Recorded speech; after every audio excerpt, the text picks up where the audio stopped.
তৃণমূল ছেড়েছেন তাপস রায়, আর সেদিনই ব্যারাকপুর শিল্পাঞ্চলে মাথাচাড়া দিল শ্যাম অর্জুন সংঘাত। লোকসভা ভোটের আগে অর্জুন সিং এর প্রার্থী হওয়া রুখতে মরিয়া তৃণমূলেরই দুই বিধায়ক। এ নিয়ে মুখ্যমন্ত্রী মমতা বন্দ্যোপাধ্যায়কে চিঠি দিচ্ছেন জগদ্দলের তৃণমূল বিধায়ক সোমনাথ শ্যাম। নিজের বিধানসভা কেন্দ্রের সাধারণ মানুষের সই সংগ্রহ করেই সেই চিঠি পাঠানো হচ্ছে বলে জানিয়েছেন তিনি।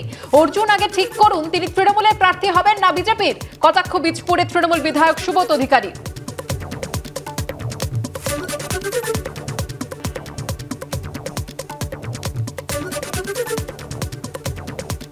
তৃণমূল ছাড়লেন তাপস রায়, আর সেদিনই ব্যারাকপুর শিল্পাঞ্চলে মাথাচাড়া দিল শ্যাম অর্জুন সংঘাত। আসার পরে আমার কাছে একটা দাবি সনদ এসেছে, যেখানে এখানকার পঞ্চায়েত মেম্বারসরা, এখানকার নেতৃবৃন্দ সবাই আমাকে একটা দাবি দিয়েছে, সেটা মুখ্যমন্ত্রীর কাছে তুলে ধরার জন্য।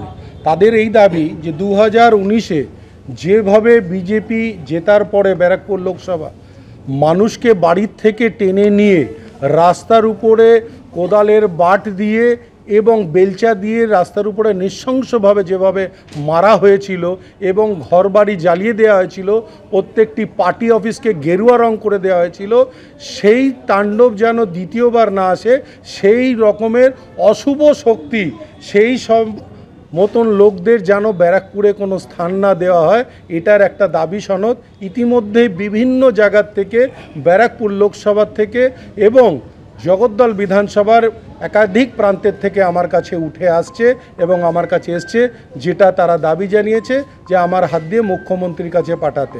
আমি বাধ্য সাধারণ মানুষের কথা শুনতে এবং সাধারণ মানুষের কাগজ নিতে। সেটা নিয়ে আমি অবশ্যই আমাদের মাননীয় নেত্রীর হাতে সেই কাগজ আমি তুলে ধরব।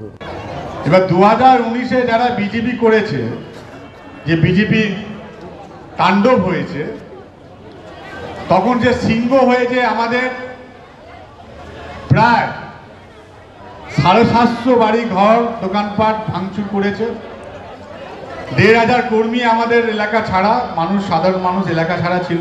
2021-এ মমতা বন্দ্যোপাধ্যায়কে সামনে রেখে অভিষেক বন্দ্যোপাধ্যায় তার সাংগঠনিক ক্ষমতা তৃণমূল দল যখন ফিরে আসে, 2022-এ সেই সিংহ আবার ইঁদুর হয়ে আমাদের দলে যোগ দিয়েছে।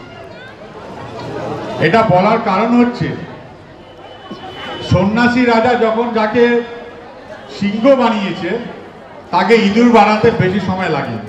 আর এই আবহে আমডাঙ্গায় অর্জুনকেই প্রার্থী চেয়ে পোস্টার ও ফ্লেক্স দিয়েছেন তৃণমূল কর্মীরা। বিধায়ক রফিকুর রহমানের মুখেও শোনা গেছে বিধায়ক থাকাকালীন অর্জুন সিং এর কাজের প্রশংসা।